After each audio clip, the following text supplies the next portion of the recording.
সুপ্রিয় বন্ধুরা, আশা করি তোমরা সবাই ভালো আছো। আজকে এই ভিডিওতে আমি তোমাদের সামনে হাজির হয়েছি এইচএসসির ভূগোলের ফার্স্ট পেপারের সাজেশন নিয়ে। অর্থাৎ ফার্স্ট পেপারে কী কী আসতে পারে, কী কী পড়লে তোমরা ভালো রেজাল্ট করতে পারবা, কোনগুলো কমন আসতে পারে সেগুলোই তোমাদের সাথে শেয়ার করব। তো প্রথমে দেখো, দ্বিতীয় অধ্যায় কিন্তু তোমাদের সিলেবাসে রয়েছে। আর দ্বিতীয় অধ্যায় হলো পৃথিবীর গঠন। এখান থেকে যেই প্রশ্নগুলো তোমাদের আসতে পারে, পরীক্ষায় কমন আসতে পারে, সেগুলো রয়েছে কি: বিচূর্ণী ভবন কাকে বলে, তারপরে ভূত্বক কাকে বলে, এই প্রশ্নগুলো কিন্তু তোমাদের আসতে পারে। এরপরে পর্বত কি, কনরাড বিযুক্তি রেখা কাকে বলে, এবং সবচেয়ে যে মূল প্রশ্ন, অর্থাৎ ভূগোল যেহেতু পড়ছো তাই কিন্তু ভূগোল কাকে বলে এই প্রশ্নটা কিন্তু তোমাদের আসবে এই বিষয়টা কিন্তু কনফার্ম থাকো। ঠিক আছে, এইবার দেখো খ নম্বরে যে সকল প্রশ্ন আসতে পারে দ্বিতীয় অধ্যায় থেকে, যে সেটা হলো প্লাবন ভূমি, প্লাবন সমভূমি কীভাবে গঠিত হয় ব্যাখ্যা করো। এই প্রশ্নটা কিন্তু তোমরা আসতে পারবে।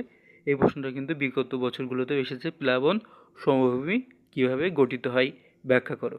এটা তোমাদের অনুভবনমূলক প্রশ্ন, খ নম্বরের প্রশ্ন। এটা তোমাদের নিজের থেকে 2-3 লাইনের ভিতরে ব্যাখ্যা করতে হবে। তারপরে পরবর্তীতে রয়েছে জৈবিক বিচূর্ণী ভবন ব্যাখ্যা করো। টারশিয়ারি যুগের পাহাড় বলতে কী বোঝায় ব্যাখ্যা করো। তারপরে গম্বুজ পর্বত কীভাবে সৃষ্টি হয় সেই বিষয়গুলো ব্যাখ্যা করার কথা তোমাদের এই প্রশ্ন আসতে পারে। তো এইগুলো যদি একটু ভালো করে পড়ে নাও তাহলে কিন্তু কমন পাওয়ার সম্ভাবনা রয়েছে। দেখো, এখানে গুরুত্বপূর্ণ টপিক যেগুলো রয়েছে সেগুলো তোমাদের সাথে সব কিছু আমি শেয়ার করছি। তো গুরুত্বপূর্ণ টপিকের ভিতরে রয়েছে পৃথিবীর আভ্যন্তরীণ গঠন, যেমন উষ্ণমণ্ডল, গুরুমণ্ডল এবং কেন্দ্রমণ্ডল, পর্বতের শ্রেণীবিভাগ, বাংলাদেশের ভূপ্রকৃতিক বৈশিষ্ট্য। এগুলো কিন্তু তোমাদের অবশ্যই আসতে পারে, তাই এগুলো কিন্তু পড়ে নিবে। তারপরে ভূমিরূপ পরিবর্তন তৃতীয় অধ্যায় কিন্তু তোমাদের সিলেবাসে রয়েছে। সেখানে ক নম্বর প্রশ্নে, অর্থাৎ জ্ঞানমূলক যে প্রশ্ন রয়েছে সেখান থেকে দোআব কাকে বলে এই প্রশ্নটি কিন্তু আসতে পারে। এবং সবচেয়ে বেশি দেখতে পারো সুনামি কাকে কী, অর্থাৎ সুনামি কী বা সুনামি কাকে বলে এই ধরনের প্রশ্নগুলো কিন্তু আসতে পারে। কারণ রিসেন্টলি কিন্তু আমরা দেখতে পাচ্ছি বাংলাদেশ এর প্রেক্ষাপটে বিভিন্ন জায়গায় পূর্বোক্ত অঞ্চলগুলোতে, উপকূলবর্তী অঞ্চলগুলোতে সুনামির মতো যে সকল সমস্যার সৃষ্টি হয়েছে সেই কারণে কিন্তু সুনামিকে এইটার অবশ্যই সম্ভাবনা রয়েছে। তারপরে ভূমিকম্প কাকে বলে, ঠিক আছে, ভূমিকম্প কাকে বলে, এই ধরনের কমন প্রশ্নগুলো কিন্তু আসতে পারে, তাই এগুলো একটু খেয়াল করে পড়ে নিবে। তারপরে খ নম্বরে যে প্রশ্নগুলো রয়েছে সেগুলো তোমরা এখানে দেখো, নদীর কোন পর্যায়ে সঞ্চয় বিষয় ব্যাখ্যা করো, নদীর ক্ষয়জাত ভূমিরূপে 2টি উদাহরণ দাও।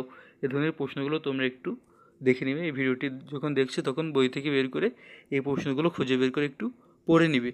এতে করে কিন্তু তোমাদের পরীক্ষায় কমন পাওয়ার সম্ভাবনা বাড়বে, পরীক্ষাতে কিন্তু ভালো রেজাল্ট করার সম্ভাবনা বাড়বে। এর জন্য এইগুলো একটু খুঁজে বের করে পড়ে নিবে। এবং গুরুত্বপূর্ণ টপিকের ভিতরে এসেছে আগ্নেয়গিরি উৎপাতের কারণ ও ফলাফল। এইগুলো কিন্তু বিগত বছরগুলোতে কিন্তু বারবার এসেছে, যে আগ্নেয়গিরি উৎপাতের কারণ ও ফলাফল। এই জিনিসগুলো কিন্তু যদি তোমরা একটু ভালো করে খেয়াল রাখো, ভালো করে খুঁজে বের করে পড়ো, শুধুমাত্র এইগুলো পড়লেই কিন্তু তোমার পাস হওয়ার সম্ভাবনা বেড়ে যাবে। এবং খুব ভালো করে পড়লে কিন্তু ভালো রেজাল্ট করার সম্ভাবনা রয়েছে। চতুর্থ অধ্যায়, অর্থাৎ বায়ুমণ্ডল ও বায়ু দূষণের গণাঙ্ক প্রশ্নে, জ্ঞানমূলক প্রশ্ন রয়েছে কি বায়ু দূষণ কাকে বলে এবং বায়ুমণ্ডল কি। সবচেয়ে বেশি যদি গুরুত্বপূর্ণ দেখো যে সিএফসি কি, এই প্রশ্নটি কিন্তু তোমাদের অবশ্যই আসতে পারে যে সিএফসি কি। কারণ এই ধরনের প্রশ্নগুলো অনেক সময় অনেকে ভুলে যায় বা অনেকে জানে না, যার কারণে কিন্তু এ ধরনের প্রশ্ন আসতে পারে। তারপরে জ্ঞানমূলক প্রশ্নের ভিতরে দেখো, গাড়ির সংখ্যা বৃদ্ধির সাথে বায়ু দূষণের সংযুক্ত ব্যাখ্যা করো। এই যে ওজোন স্তর ব্যাখ্যা করো, অনেকে কিন্তু আবার এই ওজোন স্তর ব্যাখ্যা করা এগুলো পারে না। তো এই জিনিসগুলো যদি একটু ভালো করে খেয়াল রেখে পড়ে যাও তাহলে কিন্তু খুব সহজেই পরীক্ষায় একটা ভালো রেজাল্ট করার সম্ভাবনা তোমাদের রয়েছে। তারপরে বৃষ্টিপাত কাকে বলে, 5 অধ্যায় থেকে বৃষ্টিপাত কাকে বলে, আবহাওয়া কাকে বলে।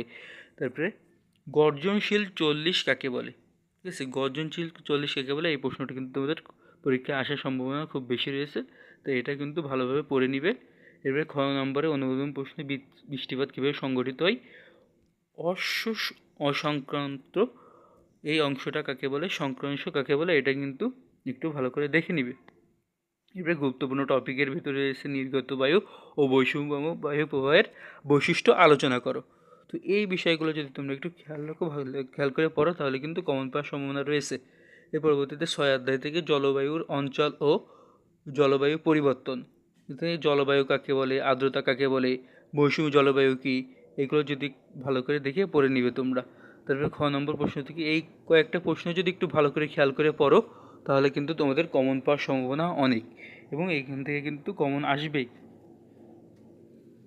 তো এই যে বিষয়গুলো রয়েছে, তারপরে 8 নম্বরে সমুদ্র স্রোত ও জোয়ার ভাটা।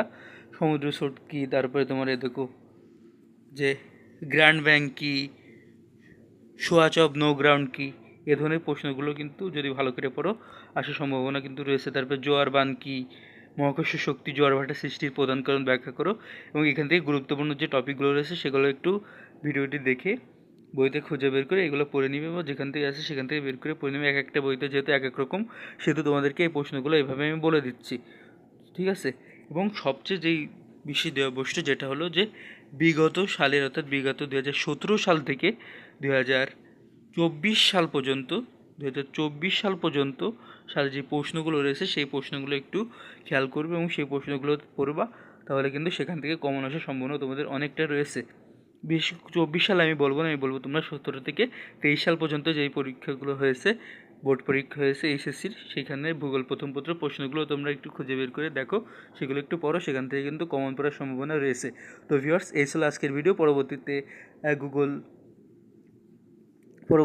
তো ভিউয়ার্স, এই ছিল আজকের ভিডিও। তো তোমরা পরবর্তীতে ভূগোলের দ্বিতীয় পত্রের ভিডিওটি পাওয়ার জন্য এই চ্যানেলটা সাবস্ক্রাইব করে রাখতে পারো এবং কমেন্টে জানাতে পারো যে আজকের ভিডিওটি তোমার কাছে কেমন লেগেছে।